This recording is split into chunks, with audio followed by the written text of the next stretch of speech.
दुनिया भर से सनातन धर्म की सारी खबरों से रहना चाहते हैं अपडेट, तो सब्सक्राइब करें द साइंटिफिक हिंदू को।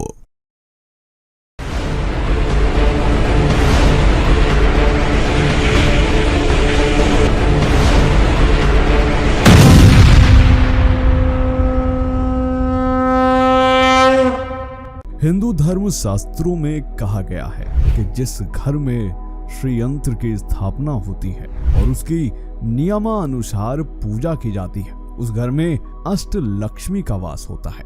आपने देखा होगा कि श्री यंत्र बड़े बड़े ऑफिसों, बड़े बड़े दफ्तरों, कार्यालयों एवं कारोबारी अपने यहाँ लगाते हैं, क्योंकि माना जाता है कि श्री यंत्र की स्थापना से कारोबार में सफलता, समृद्धि, आर्थिक मजबूती और पारिवारिक सुख प्राप्त होता है। इससे भी बड़ी हैरानी की बात यह है कि जो श्री यंत्र आप स्क्रीन पर देख रहे हैं या फिर जिस श्री यंत्र के बारे में आप जानते हैं, इसका वर्णन सिर्फ और सिर्फ हिंदू सनातन ग्रंथों में ही पाया जाता है। इसके अलावा कोई भी अन्य मजहब या रिलीजन्स में ऐसे किसी भी श्री यंत्र अथवा आकृति का उल्लेख नहीं मिलता है। अब यहीं से शुरू हो जाती है एक ऐसी अनसुलझी पहेली जिसमें अमेरिकी सरकार भी लपेटे में आती है। इससे जुड़ा एक ऐसा रहस्य है जो आज भी श्री यंत्र के जानकार लोगों की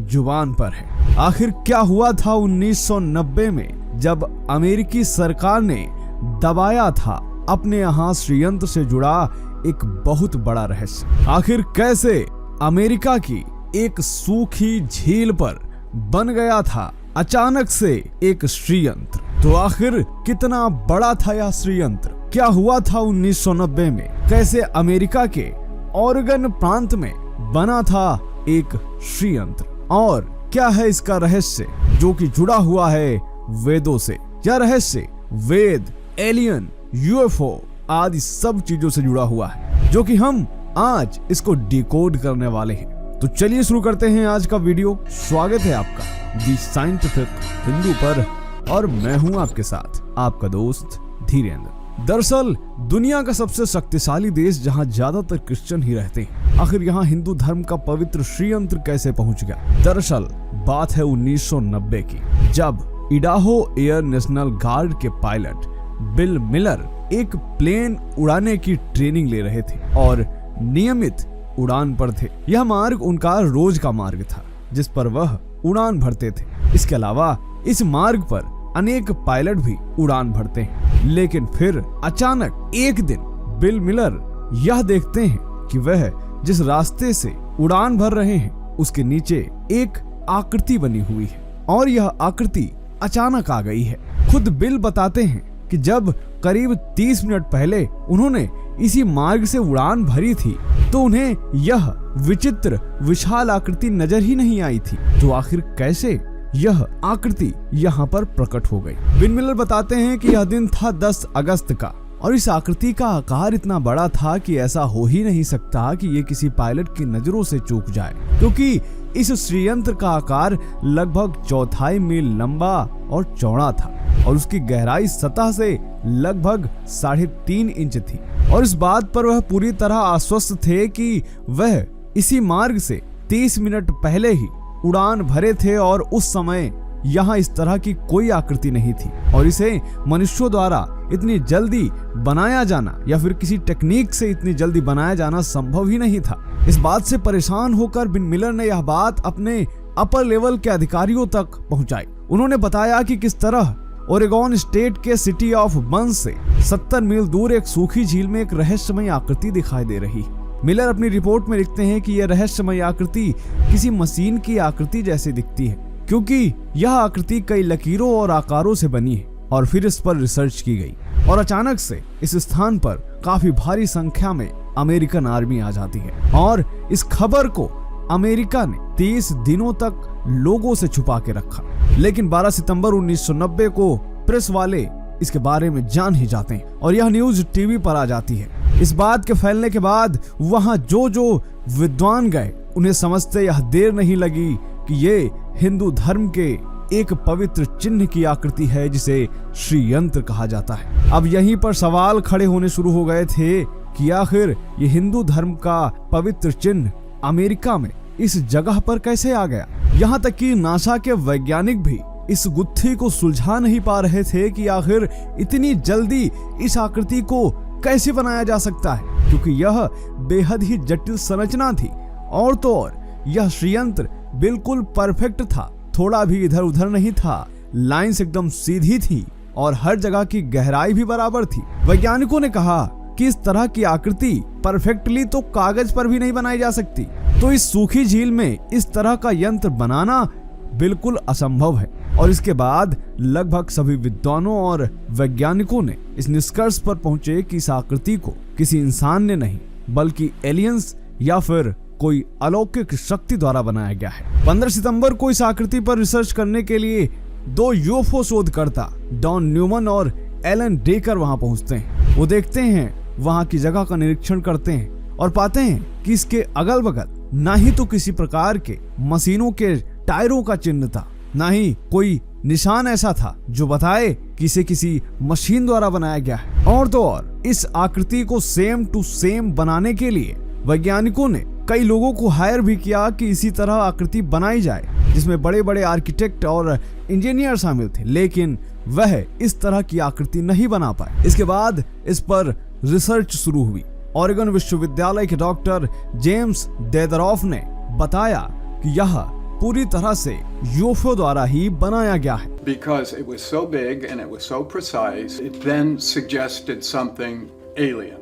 So people didn't want to let go. I remember saying at some point, I said, let's be aliens. इसके अलावा द स्पेसशिप्स ऑफ एज़ेकिल नाम की पुस्तक जोसेफ एफ ब्लमरीच ने भी लिखी, जिसमें पूरी रिसर्च करने के बाद वे बताते हैं कि इसको यूएफओ द्वारा ही बनाया गया है। और इस यूएफओ की आकृति भी उन्होंने इस पुस्तक में दिखाई है कि यह कैसा रहा होगा।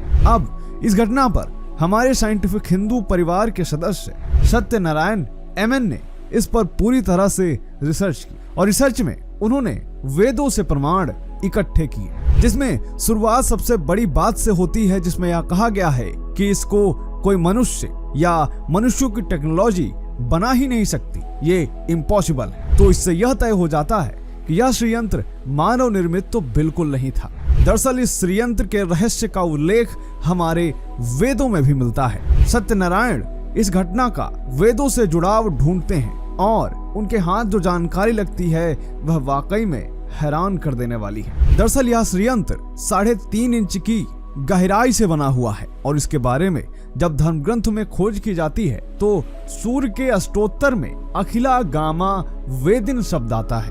यानी इस श्रीयंत्र को देखने पर पता चलता है कि मानो किसी ने हल चलाकर इस धरती को खोद दिया हो। और सूर्य के अष्टोत्तर के अखिला गामा वेदिन शब्द का अर्थ संस्कृत और कन्नड़ भाषा में जब खोजा जाता है तो इसका अर्थ निकलता है कि अखिल शब्द का अर्थ होता है हल चलाकर धरती खोद देना, गामा शब्द का अर्थ है विजय के लिए प्रस्थान करना और वेदन शब्द का अर्थ है कि धरती को तोड़ना। यानी कि हमारे धर्म ग्रंथों में ऐसे यंत्र का उल्लेख मिलता है जो इस तरह के कार्य कर सकता है और वह भी सूर्य से जुड़ा हुआ है। और दोस्तों, जब यूएफओ की बात हो रही थी तो कुछ सालों बाद नासा द्वारा एक यूएफओ का वीडियो भी जारी किया गया जो कि उसी समय का था और इसको बाकायदा नासा और अमेरिकी सरकार ने मिलकर जारी किया था। देखिए यह वीडियो दोस्तों आप।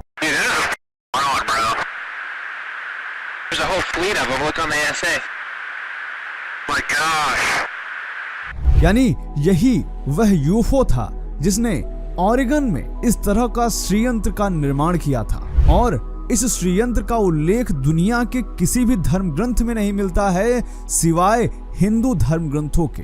हिंदू धर्म ग्रंथों में वेदों शास्त्रों में इस श्रीयंत्र का उल्लेख आता है। तो अमेरिका जैसे देश जहां यूएफओ और एलियंस की घटनाएं सामान्य रूप में देखी जाती है, वहां श्रीयंत्र का बनना अपने आप में एक रहस्य वाली बात तो है ही, लेकिन अमेरिकी सरकार ने इसे जिस तरह छुपाया वह भी बताता है कि अमेरिकी सरकार यह नहीं चाहती कि किसी तरह से एलियंस और हिंदू धर्म का जुड़ाव दुनिया के सामने आ सके। लेकिन इस रिसर्च से यह बात पूरी तरह से सत्य हो जाती है कि जिस श्रीयंत्र का निर्माण यूफो द्वारा ओरेगन में किया गया, उस श्रीयंत्र का रहस्य हमारे वेदों से ही जुड़ा हुआ था और ये श्लोक इसकी गवाही देते हैं। और इसकी रिसर्च सत्यनारायण जी ने की है, जिनके वीडियो का लिंक हमने डिस्क्रिप्शन में भी दिया है, जहां इस वीडियो को देखकर आप इस टॉपिक को और अच्छे से समझ सकते हैं। यानी दोस्तों, इस घटना में जो कुछ भी हुआ, जैसा भी हुआ, वह सब वैसा ही था जैसा कि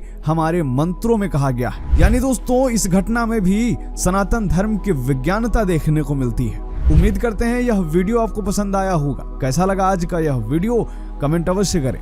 मिलते हैं आपसे अगले वीडियो में, तब तक के लिए जय हिंद, जय भारत, वंदे मातरम।